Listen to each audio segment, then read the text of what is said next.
Oke, selanjutnya Mas Purwoko. Beliau adalah pustakawan dari Fakultas Teknik Universitas Gajah Mada.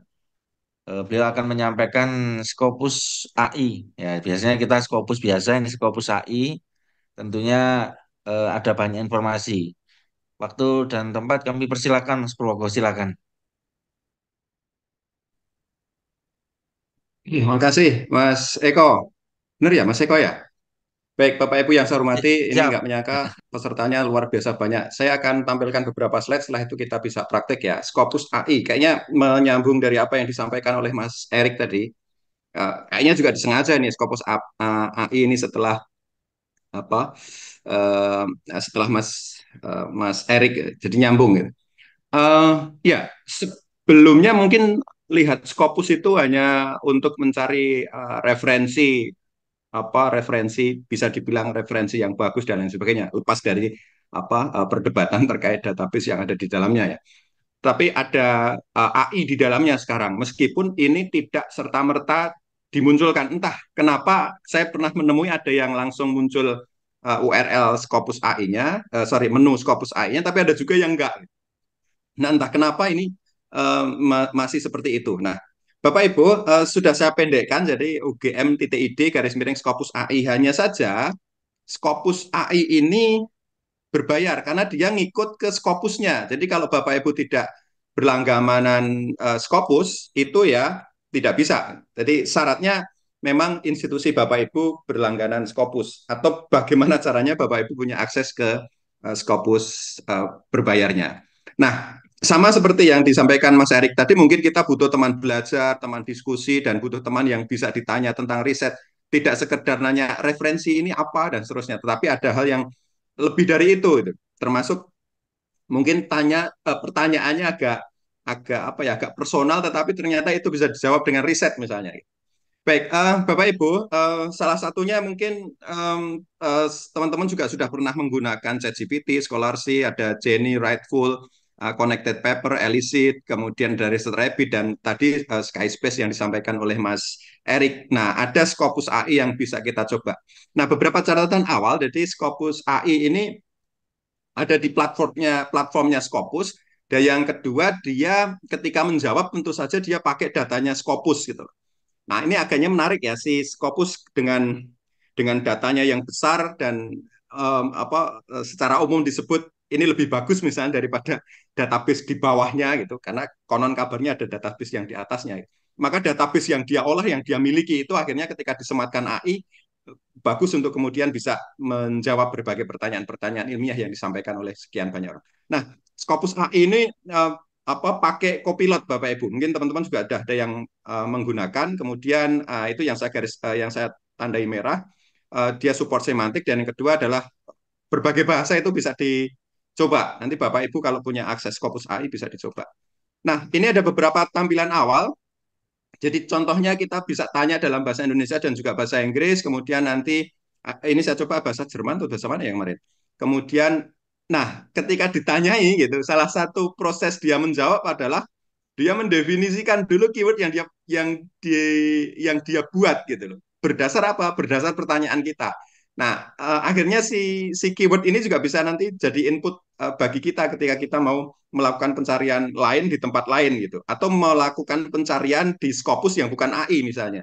Di bagian dokumen misalnya bisa menggunakan keyword yang disuggest oleh si Scopus AI ini. Kemudian dia bisa menampilkan summary juga. Kemudian, nah ada satu tampilan di sebelah kanan bawah itu ada foundational dokumen. Dia pakai konsep co-citation di dalam bibliometrik. Jadi ketika dikutip oleh dua atau lebih reference, maka dia akan ditampilkan di kanan bawah ini ada foundational dokumen gitu. Kemudian ada expanded summary. Nah, ini yang menarik juga teman-teman, bahwa di Scopus AI itu dia bisa bikin map dari pertanyaan yang kita buat. Jadi kita tanya, dia jawab, nah jawaban itu bisa dibikin map. Nah, map itu bisa diklik salah satu lingkarannya, kemudian kita akan dapatkan penjelasan lebih detail tentang bagian tersebut gitu. Nah, menarik juga adalah si Scopus AI ini memberi kita suggestion, memberi kita saran kalau kita ingin mendalami pertanyaan yang kita sampaikan di awal gitu, ada beberapa, tiga kalau nggak salah ya, ada tiga pertanyaan yang dia sarankan pada kita untuk menjawab lebih detail. Nah, ketika pertanyaan ini diklik, nanti kita akan dimulai dari awal lagi gitu. Nah, nah menariknya juga sama seperti ChatGPT, kita bisa memberi memberi respon pada pertanyaan, pada jawaban yang diberikan itu bagus atau tidak dan seterusnya itu. Baik itu di bagian konsep map, expanded summary dan seterusnya. Begitu. Nah, kita coba langsung masuk ke Scopusnya dulu. Jadi ini, sorry, saya ya. Nah, ini teman-teman, jadi ini Scopus yang saya buka adalah Scopus AI. Jadi kalau Bapak Ibu mungkin ada yang belum menemukan di mana letaknya Scopus AI, tapi Bapak Ibu punya langganan ke Scopus, itu di sini ada scopus.com, search dan seterusnya. Nah, paling bawah itu, paling belakang itu ada Scopus AI. Nah, biasanya itu gini, biasanya seperti ini. Jadi URL-nya basic seperti ini. Kemudian mana Scopusnya gitu nggak ada. Saya pernah nemu ada satu Civitas Akademika di tempat saya itu di sini ada AI itu new kemudian AI. Nah saya nggak tahu kenapa tidak semua itu ada. Nah untuk memunculkan ini tinggal diganti di sini ganti Scopus strip AI maka akan muncul ini. Nah pertanyaannya itu tinggal ditulis di sini. Nah berbagai macam pertanyaan dari yang sifatnya ilmiah misalnya bagaimana perkembangan riset tentang green energy misalnya. Bagaimana perkembangan riset tentang energy. Ini ketika kita klik search, maka dia akan memberi jawaban dari pertanyaan kita. Seperti ini. Ada summary-nya, jadi Renewable Energy Technologies and Innovation. Jadi dia dari green energy ini kemudian dia terjemahkan, oh apa saja sih yang terkait dengan green energy? Oh ini bicara tentang renewable energy. Kemudian dia ngasih beberapa kalimat yang ada di sini serta referensinya teman-teman. Nah referensinya itu ada di sebelah kanan. Kemudian eh, berikutnya juga sama, ada global interest and support gitu terkait green energy tadi, kemudian ada juga referensinya dan seterusnya. Kemudian selain itu ada summary, kemudian ada expanded summary. Summary tapi lebih apa ya, lebih luas gitu ya. Seperti ini. Sama, ini juga ada referensinya, ada 4, 5 dan seterusnya. Kemudian di sini ada klik. Kalau kita bisa klik soal 7 references, kemudian kita akan bisa dapatkan list dari referensi tersebut. Misalnya referensi 1, referensi 2, referensi 3 dan seterusnya. Itu ada di sebelah kanan seperti ini. Nah, teman-teman, di bawah ini juga ada ini, do you find this expanded summary more helpful than the original summary? Begitu. Kalau ya, jawab ya, kalau tidak dijawab tidak. Kemudian di atasnya ini ada copy. Kita bisa ngopi ini, kita copy ke ke Word misalnya, maka kita akan dapatkan teks yang ada di atasnya ini. Nah, yang konsep map tadi itu ada di sini. Konsep map itu ada di sini yang kita diberi apa ya semacam mind mapping ya, mind map dari green energy. Ya, karena pertanyaan saya tadi yang saya tulis green energy. Nanti kita coba dengan pertanyaan-pertanyaan yang lain. Green energy, kemudian di sini ada terkait environmental impact, kemudian innovation, kemudian di sini ada fossil fuel dan seterusnya. Nah, setiap lingkaran ini kalau misalnya saya klik misalnya environmental impact, maka si Scopus AI itu akan memberi deskripsi lebih detail nih tentang environmental impact dari green energy research gitu. Kita bisa lihat di sini plus referensinya sekali lagi. Jadi setiap pertanyaan, setiap jawaban itu dia kasih referensinya di mana. Ini ngasih ini ya, ngasih ngajari kita kalau kalau kita menjawab itu ya mestinya ada dasar kan gitu. Nah ini ada satu, dua, tiga, empat dan seterusnya yang itu bisa kita lihat di sini. Ya, secara kalau kemudian dihubung-hubungkan atau disama-samakan, ya sama sebenarnya ketika kita mencari referensi di Scopus biasanya itu kita search dengan kata kunci, nah maka dijawab seperti ini. Cuman mungkin ini karena AI seperti halnya Skyspace dan lain sebagainya lebih apa ya jawabannya itu lebih lebih manusiawi ya, tidak baris per baris dan sorry, tidak kemudian yang disampaikan tuh hanya listnya ini jawabannya, tetapi semacam jawaban yang apa sebagaimana manusia menjawab ketika ditanya. Kemudian teman-teman di sini ada topik ekspor. Jadi Saya kurang tahu ini ngitungnya si Scopus AI bagaimana, tapi si Scopus AI itu ngasih tahu orang-orang yang expert risetnya terkait green energy gitu. Itu siapa saja. Dan kita bisa dapat profilnya langsung di sini. Oh, ini Adebayo bla bla bla bla gitu. Kita klik profile, maka sebelah kanannya kita bisa dapat profilnya di Scopus tentu saja. Kemudian kita bisa klik view full profile. Ada beberapa informasi di sini, misalnya experience in research, uh, kemudian year of latest matching dokumen, dokumen yang cocok terakhir itu di tahun berapa, 2024 misalnya.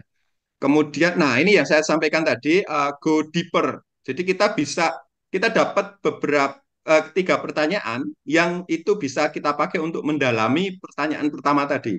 Kalau kemudian kita oke gitu, oh iya deh, bagaimana sih sebenarnya green energy itu mempengaruhi keberlanjutan lingkungan? Ya kita bisa klik, maka akan dimulai dari awal lagi, sebagaimana awal tadi gitu. Begitu. Nah ini ada generating summary, ada summary dan seterusnya gitu. Dan seterusnya sama seperti yang tadi. Kemudian ada go deeper lagi. Um, kita bisa ikuti kalau kemudian kita cocok dengan tawaran ini. Kalau tidak, kita bisa klik new search di sini.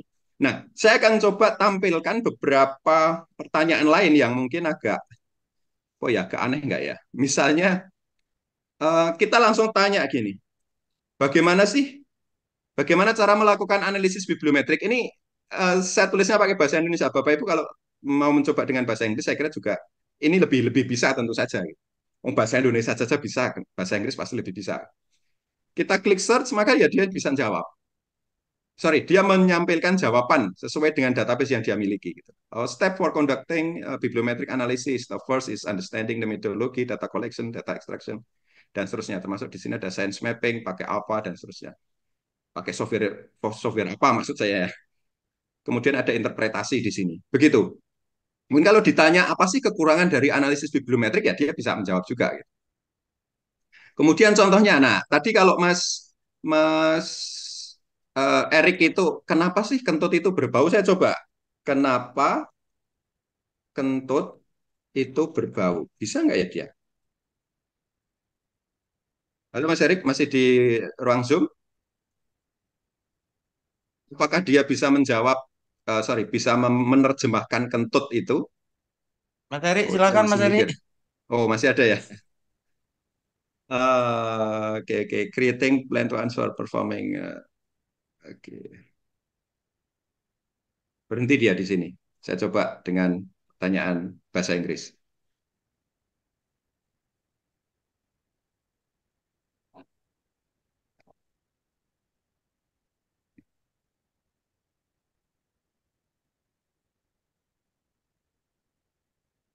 Kali dia nggak mengenal kentut kali ya. Oke, saya coba pertanyaan lain. Misalnya gini, agak personalnya. Tips menyelesaikan disertasi misalnya. Tadi saya coba bisa sebenarnya. Termasuk yang kentut tadi itu bisa. Tips menyelesaikan disertasi. Oh, bisa ternyata. Establish a consistent writing routine, kemudian work with a support group dan seterusnya. Jadi mungkin gini ya, apa bisa jadi juga dengan contoh pertanyaan terakhir ini, Scopus AI bisa jadi teman diskusi kalau misalnya mentok. Bagi teman-teman supaya tidak kena mental health gitu, oh, ya, saya tanya Scopus saja ini, Scopus database-nya konon disebut database yang bagus, saya tanya. Saya nggak tahu nanti Web of Science punya punya AI atau tidak. Gitu. Kemudian, nah, misalnya saya coba lagi tips mencegah gangguan mental untuk mahasiswa.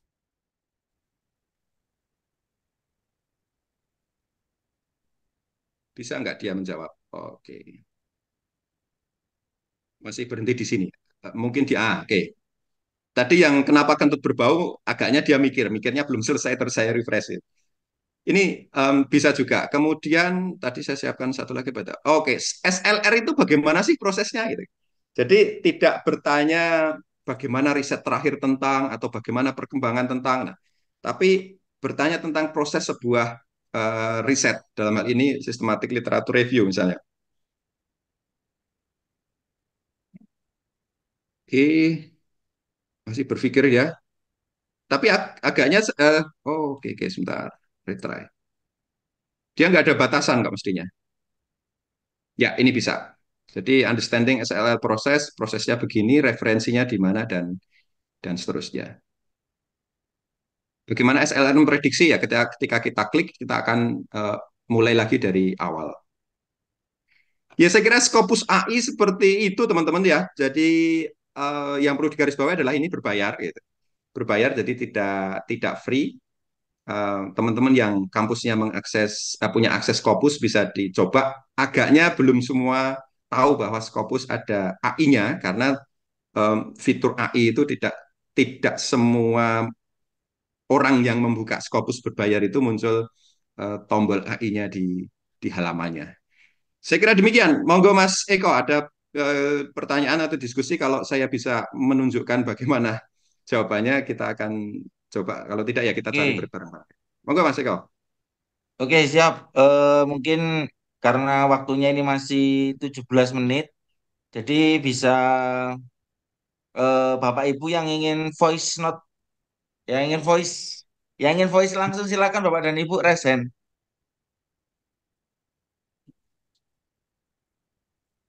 Oke, kalau enggak ada kita bacakan chat aja. Nah ini pertanyaannya dari Alfa Beni, Mas Pur. Berarti kalau mau Ya, buat oke. akun Scopus harus pakai akun kampus, silakan. Ya, kalau kampusnya melanggan Mas Alfa, kalau Hah? kampusnya tidak melanggan ya tidak bisa gitu. Setahu saya Scopus itu dilanggannya bukan personal ya, tapi institusional. Mungkin bisa cek apa kampusnya melanggan atau tidak. Begitu Mas Alfa. Dan ini ya beda dengan gini, kalau misalnya teman-teman ada yang pakai Publish or Perish itu kan bisa ngambil, bisa search ke Scopus dengan API-nya Scopus, tapi itu searching sebagaimana search dokumen di sini. Nah, ini Scopus yang search dokumen, bukan AI. Jadi kayaknya setahu saya sih AI masih harus harus apa mode web gini. Gitu. Mas Pande ini ada apa sedang raise hand mungkin bisa open mic Mas Silakan Eko. Mas Pande. Siap, izin Pak Pur. Oke, ini kawan lama ini. Kawan Siap baru Pak deh. Pur. Terima kasih Pak Pur atas waktunya. Izin tanya Pak Pur, pengalaman saat ini Alhamdulillah Pak Pur saya sementara lanjut juga di UGM, sering mengakses Scopus AI. Pertanyaan saya Pak Pur, ini juga mungkin tadi sudah ditanyakan juga oleh kawan yang di kolom chat. Eh, Apakah terbatas hanya sebatas membaca abstrak saja Scopus AI ini? Karena pengalaman sepertinya hanya membaca abstrak saja. Apakah tidak sejauh sampai membaca isi dari jurnal yang ada di Scopus? Mohon informasinya Pak Pur. Oke, ya, terima kasih Mas. Sebentar. Ini kayaknya saya terlewat untuk mencermati bagian ini. Apakah kita cek bareng-bareng? Mungkin teman-teman juga sudah ada informasi. Apakah kemudian ketika Scopus itu memberi jawaban pada kita itu hanya berdasar abstrak yang dia miliki? Mungkin gitu pertanyaannya Mas Mas Pande ya. Saya belum dapat info itu Mas. Tapi kalau didasarkan pada Scopus yang dia hanya memiliki database abstrak itu Mahasiswa sangat jalur mungkin. ACC KRS mulai wingi WA nih Kak tak bales sih. Bali. Oke, Terima kasih aku juga lupa. ada yang bocor kah? Oh enggak ya. Ya, kalau di How It Work ini apa saya belum selesai membaca ya. Dia cuma bilang rooted in trusted Scopus data dan seterusnya begitu. Apakah kemudian dia ngambil dari full text-nya atau tidak? Saya belum dapat info jelas terkait itu. Hanya saja kalau kembali ke konsep dasar si database Scopus, dia hanya memiliki abstrak dan dia tidak memiliki full text. Kemungkinan dia jawabnya dari abstrak. Gitu. Karena kalau kita klik juga ke sini, kita klik ke angka 3 ini, maka ya kita dapatnya hanya abstrak dan ini ada open dokumen detail itu akan diarahkan ke sumber aslinya. Itu yang saya tahu sampai saat ini Mas Pandi. Kalau kemudian nanti ada jawaban lain saya akan sampaikan apa susulan gitu. Demikian Mas Pandi.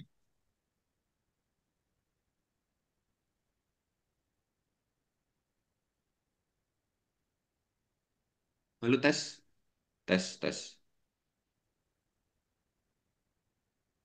Mas Eko silakan. Oke, siap.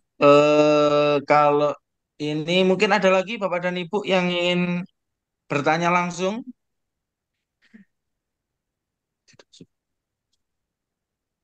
Oke, sebentar. Scopus AI versus ChatGPT yang lebih akurat yang mana?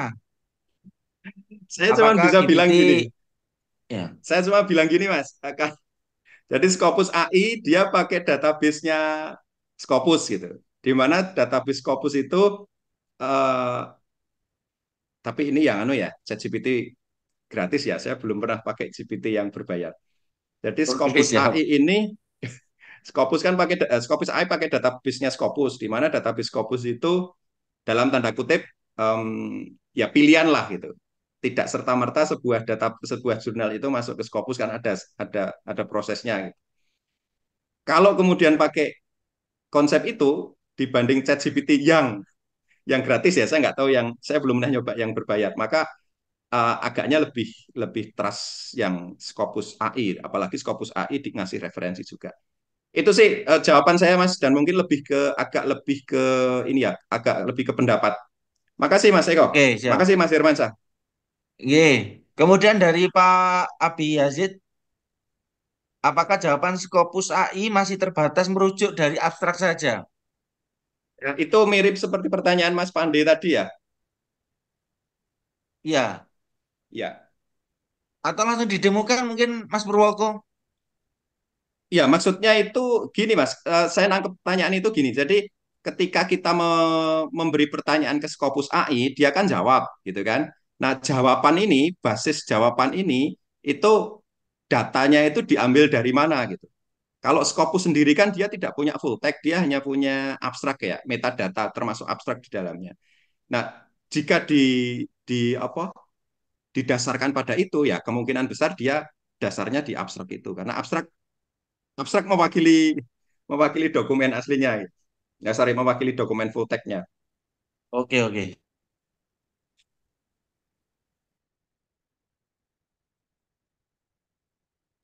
Jadi sama-sama Pak Hirman. Apakah ada solusi perorangan? Ini Saya belum dapat info itu Bu Lisa. Mohon maaf sekali. Mohon maaf sekali. Ini kebetulan saya juga sebenarnya bukan mohon maaf Mas Pur mengendorse ikut Scopus. gabung aja. Kalau Oke. untuk mencari Scopus berlangganan ini sebenarnya mudah aja solusinya. Ada depannya Oh, S, yang belakangnya penyedia. E. Jadi kalau mau berlangganan itu aja bisa. Monggo Jadi kalau Bu mau Lisa yang bisa kontak Mas Eko. oke, siap siap. Oke, kemudian sepertinya sudah Mas Pur. Oke, oke siap. Teman-teman sudah tidak ada yang bertanya. Oke, Apa makasih. masih ada lagi yang ingin resen, Bapak dan Ibu Scopus AI sekalian? versus Skyspace ya. Skyspace yang Ya, disampaikan Mas Erik tadi ya. Secara fitur agak beda. Kemudian ya kalau kita bicara perbedaannya ya, kayak fitur atau interface beda. Kemudian yang kedua secara pengembangan yang saya tahu, secara pengembangan lebih duluan Skyspace atau munculnya itu lebih dulu Skyspace. Yang ketiga kalau dari perbedaan lagi tentu saja database yang dipakai untuk apa menjawab.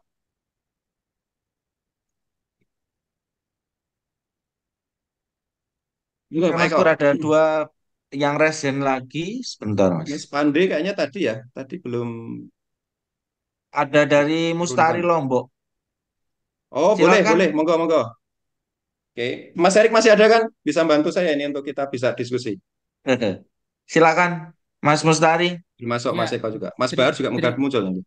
ya terima kasih. Saya Mustari Ambo, bukan Lombok ya. Mas Oh Pur, siap siap, mohon maaf. Mas Pur, saya di UIN nih, UIN Sunan Kalijaga gitu. Oh ya, siap Mas. Salam kenal Mas Mus. Ya, J, saya sudah buka ini, CA ini, kena kebetulan UIN juga berlangganan. Cuman saya Hmm. mau tanyakan, kalau kita tanya dalam bahasa Indonesia, dia tidak jawab dalam bahasa Indonesia ya, tetap dalam bahasa Inggris gitu. Mintanya dalam bahasa Indonesia berarti Mas. Iya, saya minta dalam bahasa Eh, Indonesia, saya tulis itu, tapi jawabannya kok keluarnya tetap bahasa Inggris. Gimana itu? ya berarti memang seperti itu Pak. Saya juga lakukan hal yang sama, jawabannya bahasa Inggris. Oh, Atau begitu. saya belum tahu settingnya ya. Mungkin teman-teman yang lain di grup ini ada yang tahu settingnya. ditanya dalam bahasa apapun dia bisa, cuman dia menjawabnya dalam bahasa bahasa Inggris memang. Iya, iya, Begitu, iya, Pak. iya. Kalau Iya, iya. kalau misalnya mau diterjemahkan ya saya kira banyak Ya, tools Kak. untuk menerjemahkan. Ya, Tapi kalau kemudian gampang nanti sih saya kalau nemu diterjemahkan settingnya ya. juga, nanti kalau saya nemu setting untuk jawabannya boleh deh Pak. Nanti kita bisa share lagi. Iya, iya, Bang. Terima kasih, Mas Pur. Ya siapa? Sukses Pak studinya Pak. Ya, insya Allah.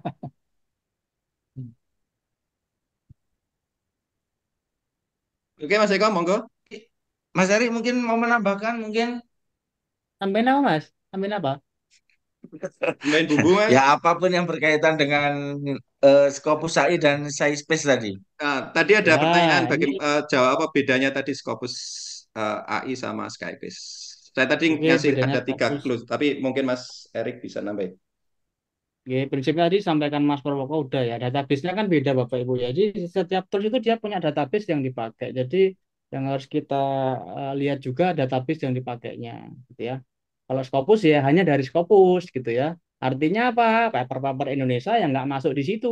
Nah, itu salah satu kekurangannya Bapak Ibu. Nah, kalau Sciencebase dia nggak pakai Scopus. Dia dugaan saya dia pakai Semantic Scholar ya. Atau mungkin juga pakai database lain yang terbuka. Saya berharap ke depan Sciencebase ini bisa pakai data dari DOAJ, kemudian dari apa Crossref, kemudian dari OpenALEC itu juga datanya besar sebenarnya. Tadi ya terkait dengan database. Yang kedua fitur-fiturnya Bapak Ibu. Kalau di Scopus itu yang AI tadi kan sudah disampaikan Mas Purwoko ya, dia bisa menampilkan summary, extended summary, kemudian konsep map, kemudian topik expert dan juga tadi ya referensinya. Nah, kalau di Sciencebase selain untuk literatur review, dia bisa bikin metrik tadi Bapak Ibu, bisa mengekstraksi tujuan penelitiannya apa, kemudian apa metodenya yang digunakan apa, softwarenya bagaimana, gitu ya. Dan dia juga bisa fleksibel, Bapak Ibu punya PDF bisa diumpan ke Sciencebase, gitu ya. Kalau di Scopus hanya terbatas pada database Scopus. Dan fitur-fitur di Sciencebase juga ada yang lain ya. Dia juga bisa mirip-mirip nanti yang disampaikan oleh Mas Reno nih. Dia juga bisa membantu kita untuk drafting paper, Bapak Ibu. Itu ada AI writer-nya. Jadi kita nanti tulis judul, kemudian tulis kalimat pembuka, nanti dia akan autocomplete ya, kayak kita nulis di WA itu loh. Kita nulis berapa karakter nanti yang muncul rekomendasinya apa. Tapi kalau di Sciencebase nanti kita tulis satu kalimat dia akan merekomendasikan kalimat berikutnya yang tentunya juga kalimat yang kohesif dan gayut ya, kalimat yang nyambung dengan kalimat yang awal tadi. Mungkin tadi tidak sempat saya demonstrasikan tapi Bapak bisa dapatkan tutorial di materi yang telah saya sampaikan gitu ya. Juga ada parafrase, juga ada AI detektor yang saya nggak tahu keakuratannya gitu ya.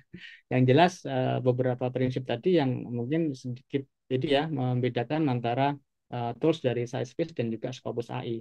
Saya nggak tahu ke depan Scopus AI akan dikembangkan seperti apa. Yang jelas kalau kita compare sampai hari ini ya seperti tadi Bapak Ibu perbedaannya. Itu yang mudah-mudahan menambahkan apa yang disampaikan oleh Mas Purwoko tadi. Gitu.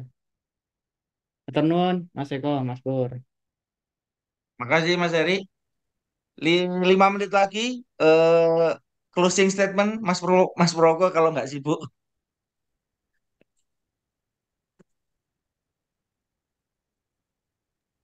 Oke Mas, oke Mas, terima kasih sekali teman-teman semuanya. Semoga bermanfaat ya sekilas tentang Scopus AI tadi bagi teman-teman yang memang kampusnya melanggan atau ini merevisi pernyataan. Pernyataan saya revisi karena informasi dari Mas Eko tadi. Atau teman-teman punya akses ke Scopus, gitu. Silakan dimanfaatkan seoptimal mungkin dengan beberapa kelebihan dan juga kekurangannya. Saya kira itu saja Mas. Terima kasih. Assalamualaikum warahmatullahi wabarakatuh. Waalaikumsalam warahmatullahi wabarakatuh. Terima kasih Oh iya iya Mas. sebentar sebentar. Ini ada tips dari Mas Erik ini. Masuk ke kampus yang punya langganan Scopus lalu minta WiFi kampusnya. Siap, siap, siap. Oke, terima kasih Mas Proko. Materinya sangat bermanfaat sekali untuk kita semua.